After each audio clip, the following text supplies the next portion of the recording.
دوستو ایک بہت بڑے شاعر گزرے ہیں اردو تاریخ کے، بہت بڑے شاعر، میر تقی میر، میر تقی میر۔ ان کی ایک لڑکی تھی، ایک چھوٹا سا واقعہ ہے ان کی بیٹی کا۔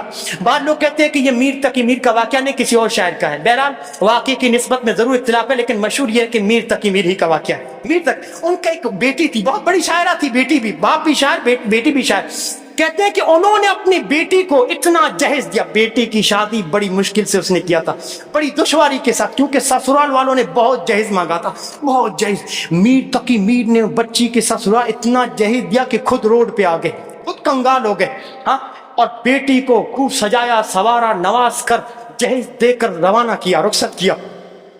سسرال میں ان کی بیٹی کو کسی نے تانا دیا، میر تقی میر کی بیٹی کو کسی نے تانا دیا، تمہارے بیٹے، تمہارے باپ نے تمہیں آباد کرنے کے لیے خود برباد ہو گیا، ہاں، خود روڈ پہ آ گیا، تمہیں اتنا دیا ہے، تمہارے سسرال والوں نے اتنا جہیز مانگا کہ تمہارا باپ روڈ پہ آ گیا، انگار اور برباد ہو گیا۔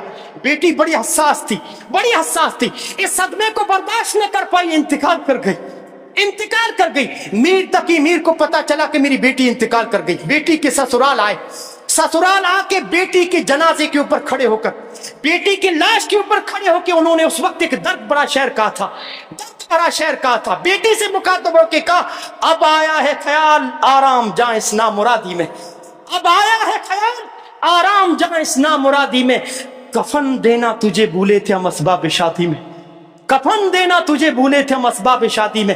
کہا بیٹا میں نے تجھے بہت دیا، بہت دیا، کاش کہ کفن کا ٹکڑا بھی رکھ کے بیچ دیتا جہیز کے سامان کے ساتھ، کاش کہ کفن کا ٹکڑا بھی رکھ کے بیچ دیتا میں کفن کے جہیز کے سامان کے ساتھ۔ میرے نوجوان ساتھیوں توبہ کرو اس ذہنیت سے، ہاں، ماں زور ڈالتی ہے جہیز لینا، باپ زور ڈالتا، توبہ کرو، آپ لوگوں کو نہیں لینا ہے جہیز، نہیں لینا ہے۔